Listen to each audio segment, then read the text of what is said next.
have to remember it. So yeah, I'll absolutely share It's it. on the website. Oh, you already got it? Yeah, Okay. but you put it in the Google, right? Yeah, it's so Yeah. the kids can access it in that way too. It's interesting to see how they score each other on some of the stuff. Like I give real low score on something, I go back and everyone thought it was great. So sometimes I have to be like, why was that great? Why did you think that was great? Sometimes they see things I don't see. Alright, And they are judging from their eyes, their maturity versus yours. Well, that's true. It was sometimes they have a explanation that I didn't even think of, and I'd be like, oh, I just didn't look at it like that, you know. So it is interesting sometimes if one is just way off from what I put, I'm like, why did y'all put that? And then they'll have this reason I didn't think of. And I'm like, all right, you know what? That's a good argument. I'll take it. so that's the gist of the project in and of itself. Do you guys have any questions on the EDDO, the flow of it, anything like that? Kids don't realize how much paperwork goes into engineering, so just be prepared for some of them say, I just thought we were gonna build. So CAD software works like a lot of other things. You have your basic level, and then it gets more complex. Tinkercad is one of our most basic levels. I don't know about the CAD. At Gwinnett County is not approved, but we use it using our school email address, not our Gmail address. And then you set up a class, and then after you set up a class, you can easily import your students onto. I used it all last year in the CAD. Oh, Tinkercad? Yeah, it is crazy in Gwinnett because Gwinnett is deeply in bed with Autodesk, and this is an Autodesk product. And we use Inventor and AutoCAD and Revit and Fusion 360 like this. But they say, oh no, you can't use that. That doesn't make any sense. Exactly. So apparently it releases too much personal information. So the way we got around it, that if you go to Autodesk and get an account, a free educator account, then you can sign in, you can create your class, assign your kids, whatever. So your students are not using any of their information. They're only signing in with the credentials you gave them. Yeah. So you're totally circumventing using your password, losing your email, and finding out, and they're gonna go in your data mine in front of you. It's like, no, you're using this information. So that's how we kind of circumvented the thing. Says, oh, you can use this, but you can't use that. It's the same company. When you do set up your classes, there's a print-friendly class list, which will give you the the nickname, the class code, and the class name, and it prints out on sheets that are nice and evenly spaced out, so that you can just cut them into strips, then just spread them over a desk and be like, look, kids, find your name. And then they just grab the little part of a piece of paper, and it gives them all of their login credentials, and they can be like, Same as their logins for like their Chromebook. yeah, it doesn't work on the same login as your Chromebook. That's the only downside. Oh, okay, for you all. Basically, they all run off of essentially a class code and a nickname. For me, my nicknames are first name, last name, all lowercase, no spaces. So did you type in all those? Yeah. No, I just pasted the class list and it automated the nicknames. You mean for like in Tinkercad? In Tinkercad, yes. When I set up classes in Tinkercad, I'll give them like the class code, like if they have to make an account, I was like, look, you can I told them you don't have to put in your real birthday, I said use your student email address. I need them to use information that they know. So I'm like, your username and your password is the same username and password you use for your Chromebook login, your computer login, the lunch login. I was like, keep one boyfriend, one girl, keep one. Don't cheat on anybody. Just keep the same thing, so that you can remember it. So we don't have all these random. Yeah. So I have them put in like some random birthday and year that gets them over 13 years old, and then you can go in and see what they're doing or whatever in Tinkercad. But Yeah, that's great to be able to go back and look and see where they're doing, what they've done, what they're working on. And you may recognize this piece that on the catapults, last week, we were talking about using the craft sticks, but the original design had an angle that fits on the metal catapults. So I had to redesign it and make this flat piece so you can slide a craft stick in there to use it on your craft sticks. So one of the things that we really love about Tinkercad is going to the resources in the Learning Center. Going through all these activities and stuff. This is the first aid you need for sure. Yeah, this is the first thing the kids do, just go through these activities, familiarizing themselves with CAD drawing. And after this project, this actually became a reward toy for them, that instead of, you say, read a book, whatever, you finish your work, read a book. It's like, can we go on Tinkercad? It's like, please. I will play in there all day long because they won't design things for themselves, but they'll go find the other tools and bring in like furniture and trees and, you know, Yeah. they'll do stuff like that. Yeah, and you know, so I had a discussion with someone the other day. It's kind of like, well, they're doing this, they're not really designing. It's like, well, if you're riding an electric bike, is that cheating versus a regular bike? Well, if Are you trying to get from A to B, or are you trying to exercise? if the choices are Yes, I was saying, ride how an you trying electric bike or not at all, then I don't think it's cheating. Yeah. This is getting you on the bike. It's getting you doing it. It's getting you More actively exercise than engaged. driving. Right. If you're in a race, Yeah, okay, cheat. that's cheating. But if you're just getting you involved, go for it. Something this might be helpful for if you have a lot of absences.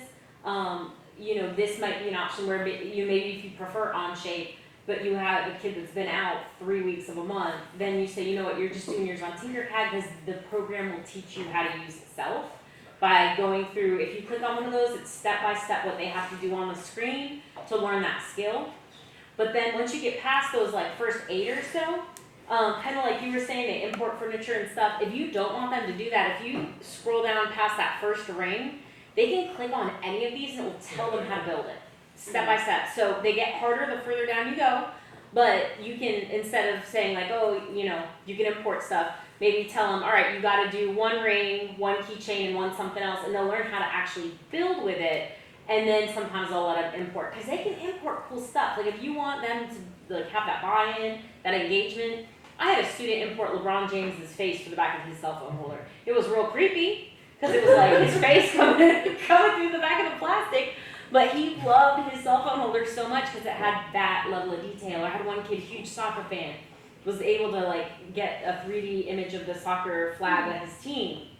So sports teams, any of that. If you go on the internet and type in Google first word Tinkercad and then pretty much anything, you can copy and paste those designs onto the cell phone holders. They still gotta build it, they still gotta make it come together and group it and all the stuff, but it's a really good way to get the buy-in of, oh wait, I can really make this look professional. So, sorry, with Yeah. these, is there a way to verify which step they've gone through? Or is it, so right now it's the way it looks is they just go and do it. They're kind of learning on their own, but there's no way for me to know if my 38 kids, where they are. So is there anything, there's nothing built into Tinkercad that kind of verifies like a badge or something? Like, Well, you it kind of tells mastered me, this. you know, when they opened it up and how they worked on it. Like, Right. I'm retired for a year and a half, so it's been a while since my students have been into it. But, Well, no, so I can go back, I can go back here and I can see their designs, right. right? Oh, yeah, I was you can wondering if there was any everything way to else. see the learning center as well. Yes, They can it'll show tell you. you if you go through a learning center, if you're doing a tutorial, it'll tell you this part's complete. Well, I think it'll show you the completed thing for that step, so you can tell, okay, they've done step 2, but not step 3, based on what their thing looks like. Okay, because it almost sounds like we need to then like maybe create a lesson where it's like, okay, I need you to screenshot your I do that. I Right. take a screenshot of the finished Screenshot project, and I always make all that the do individual something things so I can neat. see you. On under screenshot, it has to have their name on it, or it needs to include, you know, this something up here that's there has their login. That way, you know, people, you know, it's there. They're not taking a screenshot and then sharing it around and then turning it the same thing. You know, it's gotta have your name on it and stuff. I think if they show you on their screen, it'll show them what tutorials they've completed, but then there's that element of trust. 'Cause I know if you go through the proper number of clicks, sometimes it'll be like, "Yay, you did it!" But you like really didn't. You just click through it. All right, so yeah, it's one of those things. I know in the past I had like a checklist, like they have to check, like I have to check and see that they've done up to a certain point before they can build on their own. But it just really depends. Prior to the cell phone, how much time you spend here? Because No. we're going to be in a time constraint in the cab, and I'm wondering how Basically, much. maybe 2 days, probably less, because I have the kids as an introduction. They do like these 5, these 6. You know, it's like these 2 rows of the tutorials right here. That kind of gets them into using the tools, the different applications, the functionality of Tinkercad. After they finish like this one, right, the align it, take off. Okay.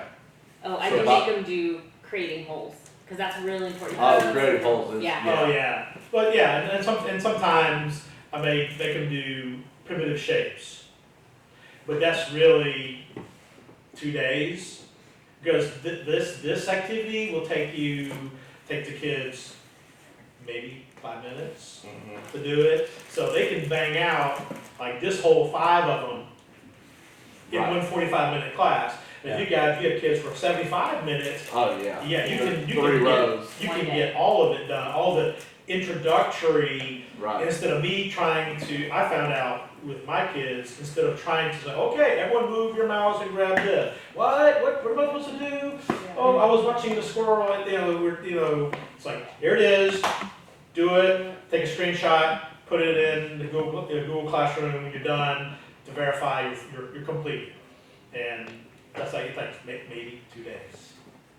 Yeah, last year I found an ed puzzle that I added some questions to it, and then it's like, all right, here, watch this, Yeah. and then Mhm. swim And the it kids around. The kids I love didn't even Tinkercad know. so I'm much. not kidding. I've been on this a bunch, and I've never looked at this part right here. Oh yeah, So this and is all brand new. this part right here, the house, I had this, my 8th grade, their final project is, they have to do this house, but then I tell them, but it has to be your house. So you need to look at how many rooms you have, the size, rooms, kitchen, and it's like, okay, well, the house is 2 stories, it's like, okay, then just pick a floor. And you need to design your house, kind of thing, and add your stuff. And that's when they go in and find furniture and bring stuff in and make it like their own. So this is one of the kind of senior projects I do for my 8th graders at the end of the year, is pulling in all kinds of design and planning and sketching and going back, and so.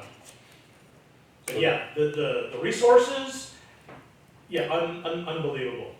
Yeah, all they're all really kinds good. of cool stuff. If they've never used it before, just open it up and show them to play. So you got Oh, that's Yeah. ultimately that's I don't give them any the only instructions. issue is that I Just had put a few kids that were doing phenomenal, and then I had some kids that just didn't have any no conceptual understanding of 3D modeling at all. Right. Right. So it was a little too swim or drown, and I'm trying You to can That's watch why push these it a things, little like bit. push buttons. These See what 8, they 10 definitely kind of gets them into it. And with Gwinnett is really good because this is an Autodesk product, so the tools are basically, or very similar going into Fusion 360 or 360 or Inventor or AutoCAD. We used to right? have an inventor. And that's one of the things I do is with my kids, and I don't have a lot that really take off on this and Mhm. the board. There's similar learning centers on the Inventor. Mm-hmm. I said, all right, then learn Inventor. And I said, teach me because I don't know it. Well, I think in the cab, I mean, Fusion 360 's free, I think, right? For the whole state of Georgia. Yeah. So- So is Inventor, and we Yeah, somehow all got rid of Autodesk it. products, you get 125 seats per school for free of all Autodesk products in the state of Georgia. Okay, cool. So, the one thing I would point out is make sure you teach them the middle click button. Middle click, drag around, pans the movement on there as opposed to the right click, which kind of pivots you. That would be the middle click would be the wheel, pressing the wheel. Yes, pressing the wheel, because that is foreign to them.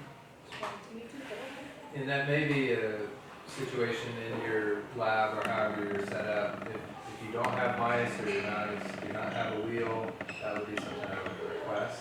Because when they get to high school or college and that kind of stuff, and they're actually starting to do CAD, a 3-button mouse is pretty much required to actually do CAD. So even teaching them that the wheel is a button kind of thing, you use that is going to build that foundational skill for them when they transition into your high school programs. Has anyone had issues with the kids making sure their stuff is grouped before they put the 3D print?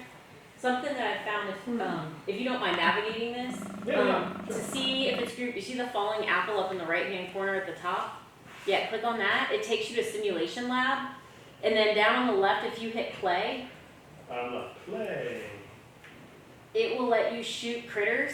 So go ahead, like a game, and tap on your creations, the ones that haven't fallen over. Okay. So with your mouse? Okay, when I play, is this stay play or not? Yeah, hit play, Okay. but then go up there and click on your stuff. Now just click. Click. And it starts throwing things at Yeah, it. keep going. Keep going. And then you can see if it falls apart. If it falls apart, it wasn't grouped right. Ah. Yeah. Oh my a lot gosh, of it already fell apart. that'll keep them busy. I did not know this. This will keep them busy for hours. You will never get an ungrouped project again. Yep. So I did not know that. But your catapult fell apart though, so. Yeah, his catapult fell apart. Means they're not stuck to each other. Yeah, No, but I'm saying, so does that mean like it wasn't? Yeah. it was in groups, That correct. means it wasn't good. Yeah. Okay, That's a so great way to how do I figure get it back to, Oh, just go back to that, yeah. The left No, the one, the blocks. apple. this one? There you go. Yeah. Waffle. Okay. Yeah, so I can just go here, highlight everything and group it. Rolled it together. Okay. Yeah, so Let's see if now, you can shoot So some. now go back and let's see now the if I go difference. back, And then hit play. Then play. click away. Oh, okay. That's cool. Yeah, that helps so much with them turning in projects where like little pieces were coming off. Because they do get a little too obsessed with this game. Because you can pick which type of critters you launch and stuff. So they're throwing lobsters and soccer balls. Yeah. As simplistic Tinkercad looks, it actually has a lot of functionality. I got into Tinkercad during COVID because they couldn't use Inventor or whatever at home. This they could use at home, and to do a 2D drawing on this, I would just have them draw the shape and then squash it down to like 0.00001 of a millimeter. And it's like, for all intents and purposes, it's now 2 dimensions. So we would do 2-dimensional drawings like that. So Tinkercad for your cell phone holders, for some reason I didn't have. I couldn't find my cell phone holder, but there's lots of stuff.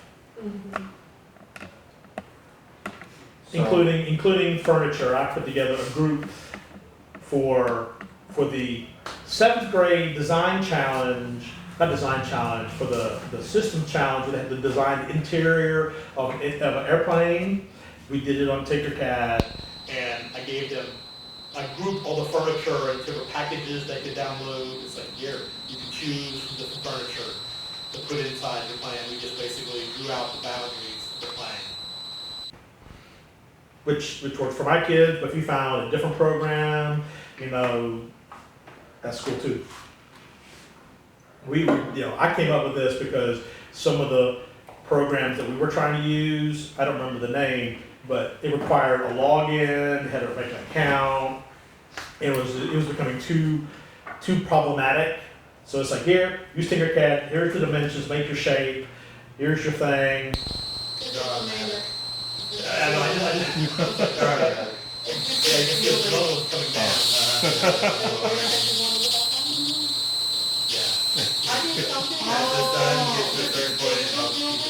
Oh, yeah, They're all coming down right now. The sun is setting, so to keep it cool. Yeah.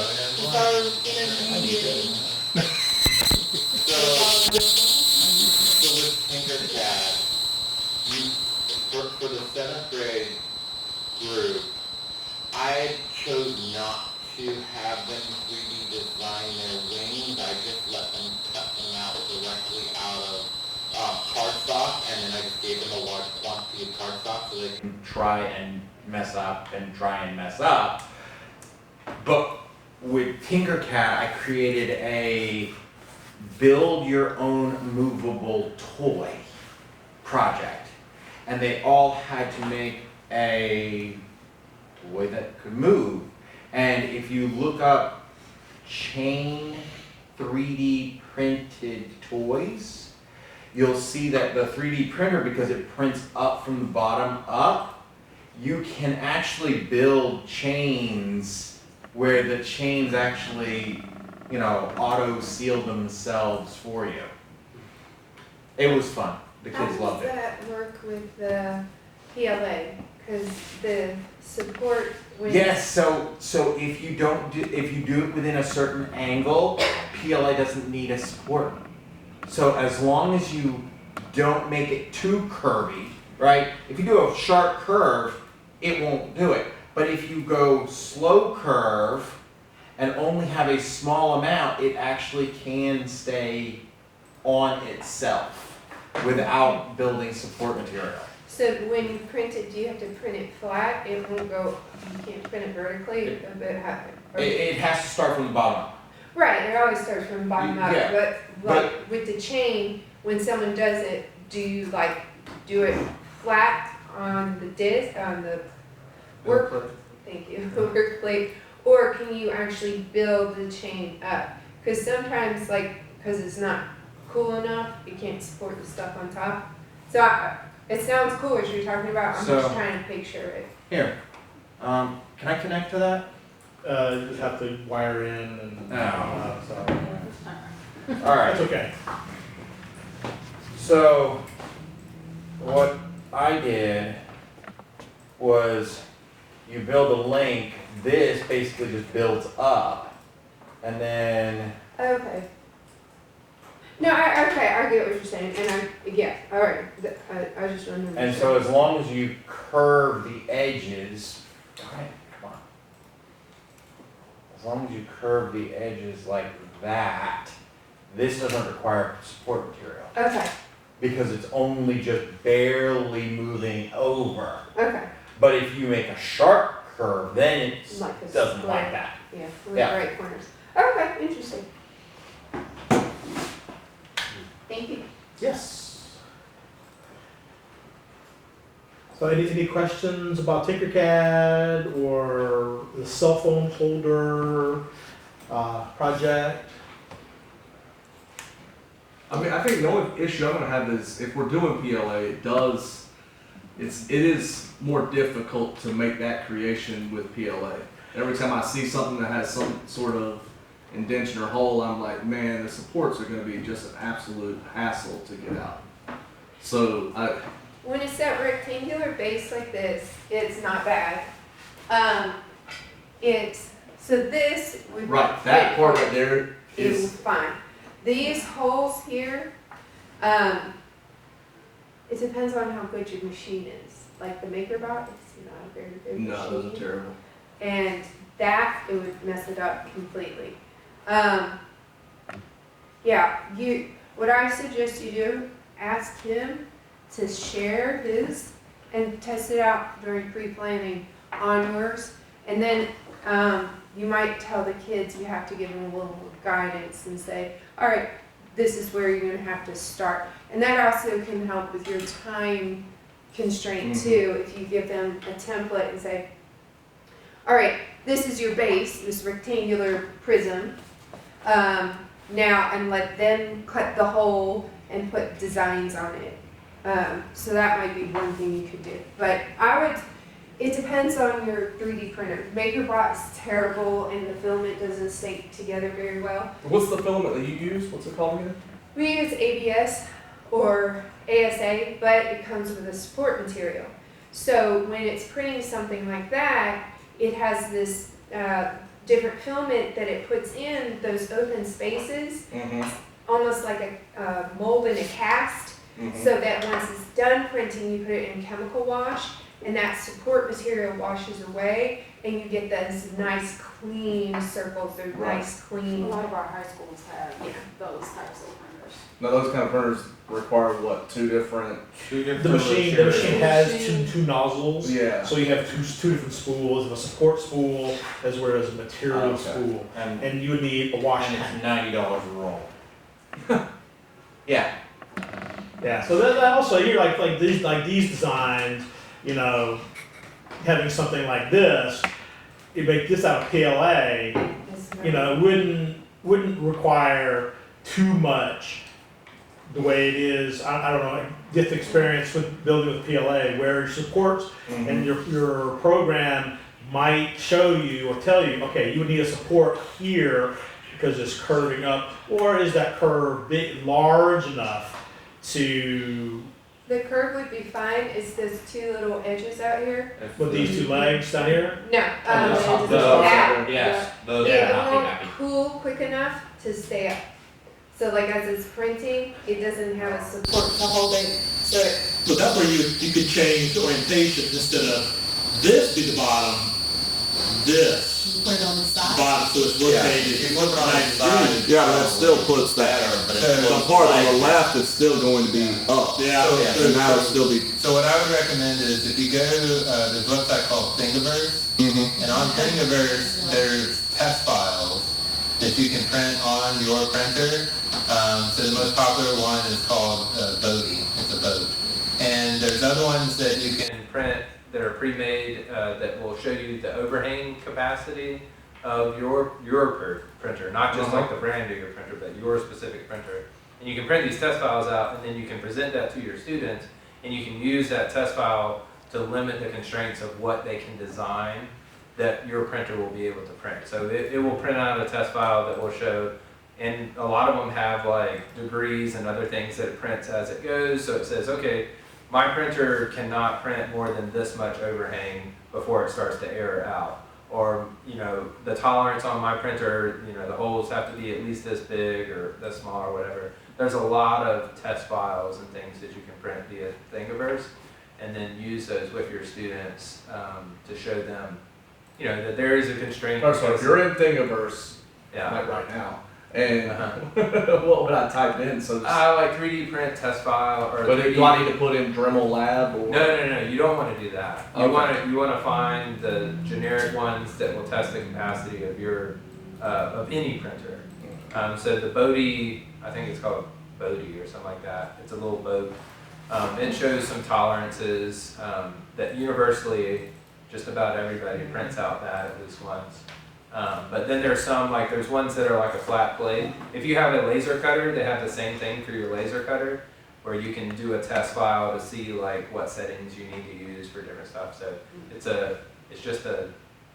I mean, there's probably 100 different ones, but you can So this is also where I found my toy idea. just put boat. There's a lizard that I found that is a chain animal. There you go. 3D Vinci. There you go. There you go. That's the torture test. So on the bottom of the boat, there's text. There's some details in it that will show you the tolerances of your, so it's a benchmark test is what it is. And you can separate it out in different parts and things. This one more is just showing you how good your 3D printer is at printing things accurately. Like on the back, there's some text. I think on the bottom, there's some text. all kinds of stuff, that just kind of show you the tolerance. And then there's other, similar files, so just put in, try benchmark, let's see if that works.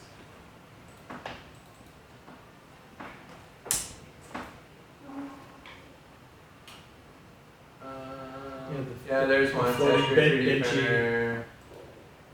Where is that? Test your, there's one right, that's a good one. Click on that one. That Which you're one? just hovering over. This one? That, yeah. See that, how it has 45, 40, 35, 30, 25. It has all those different shapes. Like this is a test file that you can use to see, will your printer actually print these things out? Is that in a ring?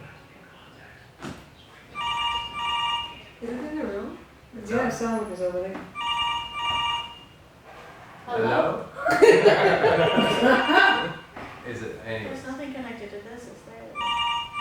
This Just used to your- have, is this that used to you? have an old seismic, No, I mean, conference room. People randomly call in. It was back that way. Or it could just be somebody calling in, somebody just dialed in. Yeah. They'll hang up. This used to happen in a seismic conference room, do you remember? Anyways, I strongly recommend printing something like this on your printer Seems like it. so that you know the capacity, because every 3D printer is different. Even within the same series and brands, you know, depending on how much you clean it and how old the extruders are and all that stuff. But like I said, there's lots of different versions. This one actually looks pretty good. yeah. It has overlap, it has shapes, it has minimum distances, it has Two. overhang.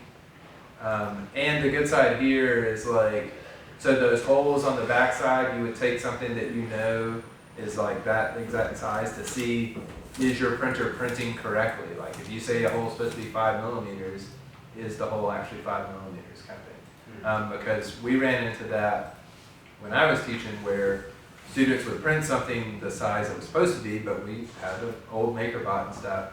And so we intentionally had to print things the wrong dimensions so that our printer would print it the right dimensions kind of thing. Because like CO2 dragsters, you know, it's a TSA competition. We would print our wheels because they're a whole lot lighter than what you could buy. But we had to trick the printer into making the hole in the middle the right size by telling it a wrong size, basically. We figured out that 5 millimeters was actually 7 millimeters or whatever it was. But the easier way is just do something like this, and then you know, and you just limit their designs by what your printer or whatever can do. Or you take this to your district person and say, my printer won't print anything. I don't know, I'm just kidding. Yeah. While you're on Thingiverse, type in wind up car into the search.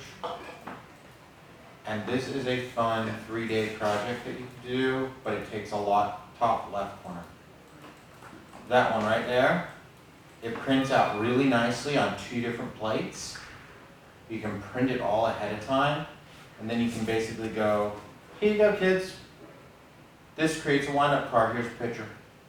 And you can let them actually try and engineer it back together again. And because they got the picture, all the hints are right there.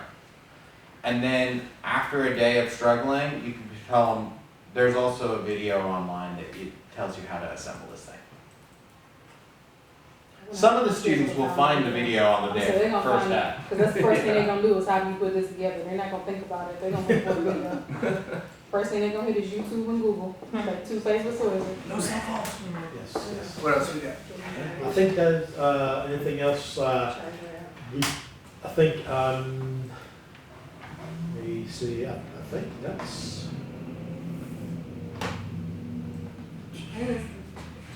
We were gonna talk about Inventor, but Right, do you have access to Jennifer's videos, or can you even just talk about those for anyone using Inventor? Because that was so I useful. think when they're on she the website. shared I think they're all on the those. website. Okay, maybe you can just show those. So, anybody's using it? yeah, who's, We don't have it anymore. what is everybody using or planning to use, let's say, in the fall? Tinkercad. Probably Tinkercad. Is anybody planning on using something besides Tinkercad? So I was gonna try and use Inventor again, Okay, but you've done it You were before. but I've done it before. So maybe you don't need to worry about that. We don't But have- Inventor's a lot harder than Tinkercad. Yeah, Yeah, See, I disagree. I think because I got used to Inventor, I liked it, but I like it it didn't too, work with but- our image, and it drove our tech people crazy, so they finally just got rid of it. Of Inventor. yeah, so the thing to realize about any Autodesk software is Autodesk is a massive global company that has been around longer than any of us. And their resources are that deep as well. So there are massive resources of libraries and tutorials and videos that vastly outweigh what's available for Tinkercad just because it's been around so long. So Inventor is a true parametric modeling software. So you have to do things right for your products and things to work and exist because it's a geometric software. So if they don't create the geometric properties correctly within their files and things, then Inventor will freak out and crash because it's trying to make it mathematically and physically real. Because it's the same software that we use to design products and all kinds of other stuff. It's not what you use to design buildings, that's Revit or AutoCAD, but what I will say is if you have students that have capped out on Tinkercad and they've got to the point where they're bored, they're just playing, they're looking for that next thing, and you know they're probably going to take the engineering pathway in high school and maybe pursue it as a career, like at least expose them to Inventor. There's some great quick kind of tutorial projects that are built for the foundations of engineering class where you design like a simple L block is one of the popular ones, some other stuff, introducing them to 3D drawings and that kind of thing. But you don't have to do it. Like there's enough resources and things through Autodesk, and they have the same learning management system where you can put the kids into a class and you can access their files and that kind of stuff. We don't even have access to it. So, DeKalb's pushing us, NAP's pushing us more towards Onshape, Yeah. and which is comparable. sure, and Onshape, I don't And know that, Onshape. they've but- got a learning tools, Yeah. it's similar. But I mean,